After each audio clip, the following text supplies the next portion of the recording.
Olá pessoal, que a paz do Senhor Jesus seja sobre a sua vida e a graça que educa seja sobre nós.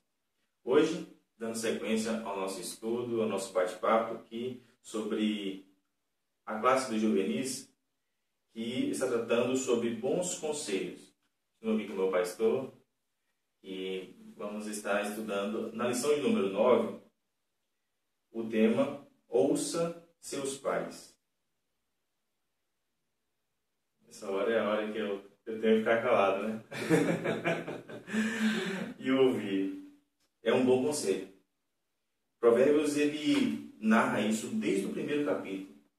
E ele faz essa advertência a respeito disso. Logo no primeiro capítulo, no versículo 8, diz assim: Ouça, meu filho, a instrução de seu pai e não despreze o ensino de sua mãe. Eles serão um enfeite para a sua cabeça, um adorno para o seu pescoço. Ele fala do valor e o quanto aquilo ali vai adorna a vida. E a importância. Pai, sobre Provérbios e o valor que Salomão lhe dá a isso, ele, sendo filho de Davi, né, ele traz consigo diversos ensinamentos. E o que isso refletiu na vida de Salomão? Você foi muito feliz quando você coloca Salomão como exemplo de filho, né? Porque tem um pai que, embora alguém possa ver alguns deslizes com relação à posição de pai, porém, ele teve a preocupação de aconselhar Salomão diretamente. Ele sabia que Salomão era um escolhido de Deus. E ele procurou, então, dar a Salomão conselhos que Salomão, enquanto seguiu, enquanto atendeu, foi realmente muito feliz. E foi realmente, isso foi considerado, né, o homem mais sábio que já houve nesse mundo.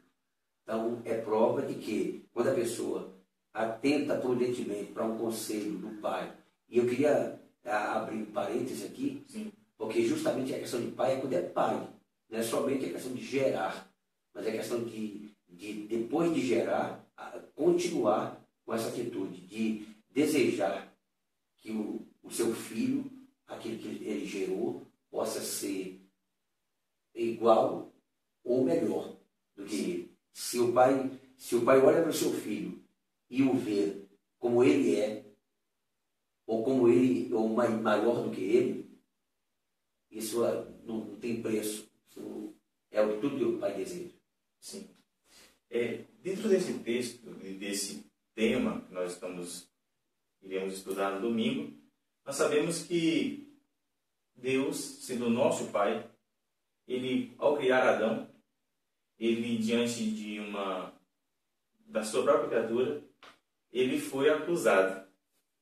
A mulher que tu me deste, e por ter o filho ter desobedecido, no caso Adão, ele culpou até mesmo a Deus do seu fracasso. A ponto de dizer: a mulher que tu me deste me deu da árvore que eu não deveria ter comido, e eu comi dela, e agora eu te desobedeci.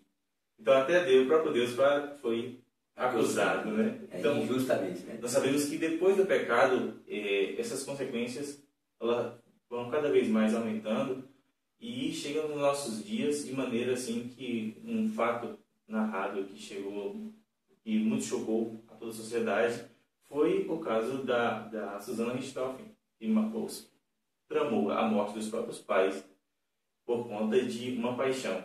E o livro de Provérbios, que nós vamos estudar, no capítulo 6, vai falar justamente isso, das paixões e o conselho dos pais. Eu penso que a gente deve também se preocupar com relação, porque nesse caso que você citou, né, secular, ele, por mais que choca a gente, pode ser um exemplo citado, porém, pelo fato dessas pessoas não terem o conhecimento de Deus, a gente até não pode cobrar muito, né, exigir muito dessas pessoas. Porém, nós precisamos voltar para os exemplos que a Bíblia aponta com relação àqueles que tinham conhecimento de Deus. Não é? Você citou, por exemplo, Adão, de alguma forma acusando a Deus de um mal que veio, não é? Pelo fato de Deus ter dado àquela mulher que o levou a pecar. Mas é injusto, né? É injusto. É injusto mesmo, porque quem conhece o Pai que Deus é, sabe que jamais ele daria alguma coisa ruim. E o próprio Deus diz que tudo que ele fez era muito bom. Então, está descartado qualquer possibilidade do argumento que foi usado. E aí a Bíblia encerra essa questão dizendo assim, de que se queixa o homem? Não pode se queixar de Deus, né? Não pode se queixar de quem quer que seja, é de si mesmo. Porque no momento que você abre mão, naquele momento que você cede, então o erro foi seu. Por mais que veio forte a influência, mas você se deixou influenciar. Então, o homem vitorioso é aquele que reconhece a sua falta. Né? Exatamente. E nos nossos dias, Jesus deixou muito claro isso, que quanto mais aproximasse o dia da sua vinda, a sua segunda volta, a volta de Cristo, né? É isso. Ele estaria pai contra filho, né? E isso é um fato que cada dia mais é notório. É evidente, né? Exatamente. E a partir disso, nós sabemos que, mesmo tendo essas declarações, nós precisamos não nos conformar com esse mundo, mas ser transformados, como está escrito em Romanos, segundo a revelação da palavra de Deus. Que ela nos dá sempre esperança a partir do momento que não nos conformamos com a era presente. Paulo também fala, né, dos matricidas, parecidas, são aqueles que mata pai e mata mãe. Sim. Né? Então, veja que nós estamos chegando a um ponto onde as pessoas perdem todo o sentimento pelos seus pais. E enquanto a Bíblia chama, inclusive a Bíblia diz que honra teu pai e a tua mãe, que é o primeiro mandamento com promessa. Sim. Veja que coisa interessante. Vamos meditar um pouquinho no que o apóstolo Paulo escreveu, apontando para essa promessa, né, de longevidade, todos aqueles que honrar ao pai e à mãe. Efésios no capítulo 6, para você puder abrir, por favor, só para a gente meditar um pouquinho a respeito dessas promessas. Paulo, novamente, ele traz à tona uma promessa que está escrita lá em Êxodo, né, no capítulo 20, no versículo 12, Deuteronômio, também repete esse mandamento no capítulo 5, versículo 16, e o apóstolo escreve para a igreja de Éfeso, em Éfeso, sobre essa promessa. Eu queria que você lesse do 1 ao 4, que vai falar sobre esses assuntos a respeito dos relacionamentos. Vós, filhos, sede obediente a vossos pais no Senhor. É muito importante aquilo que nós estamos citando. Se não estivesse com o Senhor, então isso não tem condição de se exigir de quem não tem o Senhor. Mas vós, filhos, sede obediente a vossos pais no Senhor, porque isso é justo. Honra teu pai e a tua mãe, que é o primeiro mandamento com promessa, para que te vá bem e viva muito tempo sobre a terra. E vós, pais, não provoqueis a ira a vossos filhos, mas criai-os na doutrina e admoestação do Senhor. Aqui nós temos um mandamento que é citado novamente por Paulo, e dando o que faz de uma família feliz. Né? Tanto os pais tendo o seu papel, como os filhos respeitando e honrando. Tem que ser recíproco, né? Exatamente. Porque um pai que ama o filho e o filho ama o pai está certo na sua atitude, porque é independente. Eu sempre costumo dizer que Deus não quer que nós apenas demonstremos amor a quem nos ama. Bem que Jesus disse que nós temos que agora, no novo pacto, nós temos que amar até mesmo nossos inimigos. E orar por ele, abençoar e não amaldiçoar. Porque o amor é independente da reciprocidade, né? Porém, quando a reciprocidade existe, é o que Deus deseja. E tanto o pai ama o filho e o filho ama o pai. Exatamente. Então, dentro desse contexto, nós podemos entender que é um mandamento, precisa ser atentado, e dentro do contexto de Provérbios, Salomão vai recitar diversas vezes a respeito disso. E ele escreve todo o livro como se estivesse escrevendo a filhos, né? Ele fala, filho meu, né? Ele sempre traz essa conotação de o que aqueles ensinamentos podem proporcionar a uma geração futura. Porque conselho, Samuel, conselho sempre vem de uma pessoa que alcançou maturidade. Por isso pai, né? Pai é a expressão de maturidade. De referência. Né? De referência. Então, por isso que ele usa. Né? Porque mesmo tem pessoas que falam pessoas da mesma idade, mas devido à maturidade, ele pode considerar, já que aquele é mais imaturo, não é? Que precisa de alguém que possa realmente lhe dar o que a pessoa está precisando, que ele não tem. É claro que dentro da classe de juvenis nós vamos falar adolescentes, então dificilmente nós teríamos a oportunidade de falar a pais. Sobre pais que terceirizam a sua educação, coloca outras pessoas para substituir por conta de diversas atividades, hoje os dias trabalhosos que Paulo fala, né? Nós estamos vivendo, e o que isso pode interferir e causar a nossa geração? Eu sempre, na igreja, procurei advertir os pais para não terceirizar a educação dos seus filhos. Veja que em Israel, eu fui informado que eles não aceitam babás. Se o governo descobrir que alguém tem uma babá em casa, eles prendem a pessoa, deportam a pessoa se não for do país. Inclusive, eu conheço um caso de uma pessoa que até os seus bens foram confiscados. Sim. A pessoa voltou para o Brasil, né? Essa pessoa era brasileira, e então, por quê?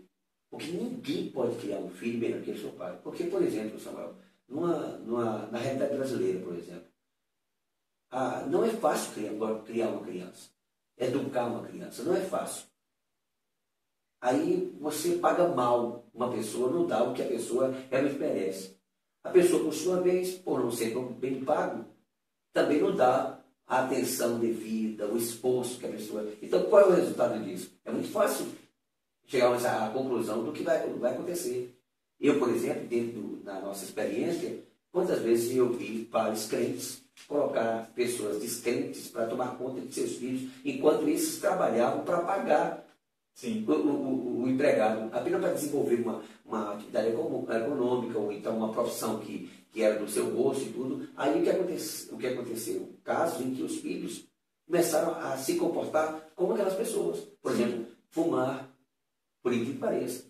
Então eu via e olhava aquela situação, meu Deus, será que essa pessoa não enxerga que se já decidiu ser pai e ser mãe, por que não assumir a responsabilidade? Porque o preço depois vai ser muito alto. Muitos pais hoje choram amargamente por ver o estado de seus filhos. E eles sabem, no fundo, sabem que muitos dos males que seus filhos estão vivendo, eles são responsáveis. Quando não na totalidade, mas são coniventes com aquilo que é a realidade de seus filhos. Exatamente. Então, que nós, tendo esse exemplo, né, nós possamos repensar, né, a maneira como educaremos, né, e como os pais devem educar os filhos. Eu penso, Samuel, que sempre tem que ficar algum caso. Já que nós vivemos num mundo em que o pai ou a mãe, né, o marido ou a mulher, muitas vezes tem uma condição, uma capacidade de desenvolver alguma atividade, mas que alguém fique em casa. Que alguém dê uma atenção direta. Não pode ser, pelo celular, não pode ser, não, porque tem gente que está monitorando seus filhos agora pelo amor de Deus. Isso aí, por mais que seu filho saiba que tem uma câmera ali voltada para ele, mas isso não é, a presença não pode ser substituída, não pode ser. E é impossível, de maneira distante, fazer o que está descrito em Deuteronômio, no capítulo 11, no versículo 19, que diz assim: ensinai os mandamentos do Senhor aos vossos filhos, conversando acerca deles quando estiverem sentados em casa e nos momentos em que estiveres andando pelos caminhos, ao deitardes e quando vos levantardes para um novo dia. Olha só como... Presença. É insubstituível. É insubstituível. Porque o filho, até para você contar uma história para um filho, se você gravar uma história e contar para o filho, nunca vai se interessar como você contar pessoalmente, porque você vai olhar no olho do filho, a atenção que o filho está dando. Então, não é? E tem algo, pai, que quando você estava sempre assim a me educar, e sempre falava assim: quando você crescer, você vai me agradecer. E aquilo ali me causava, mesmo que eu tenha assim, certeza de que ele estava certo, eu não vou agradecer. Mas eu acredito que chegou a hora de dizer muito obrigado pela forma como você me ensinou e nos caminhos do Senhor. E eu sei que esses mandamentos realmente é o melhor para as nossas vidas. Basta não aplicá-los. Né? Eu me lembro que eu vi um filho dizer para o pai, né? Sim. Ele assim, você não me deu muita oportunidade de interagir com todas as pessoas, você ficou muito presente. Sim. Aí o pai ficou a meditar, né, sobre aquela questão que, embora o filho perdeu alguma coisa, mas um prejuízo maior não teve. Quer dizer, que ele mediu, eu estou ali, eu tirei do meu filho a oportunidade de ter amizade e tal, mas a realidade presente, aquele filho não estava sendo penalizado, sentiu falta de alguma coisa, mas um prejuízo maior da influência ele não teve, né? É a influência negativa que eu falo. Né? Exatamente. É a melhor companhia, realmente. É daquilo que mais ama, né? Que dá todo o suporte, os pais que geraram, os pais que educaram, os pais que entregaram o melhor que eles poderiam, né? Eu posso citar o caso de Cláudia, né, minha esposa. Sim. Uma das coisas que mais me admirava é porque ela sempre andava com a mãe. Aí eu como jovem, pensava, qual a melhor companhia que ela podia ter? Não é? Realmente. Então, pena que nosso tempo aqui é um pouco curto, mas que nas próximas aulas a gente possa estar caminhando com a gente, que vocês sejam abençoados por Deus e até a próxima.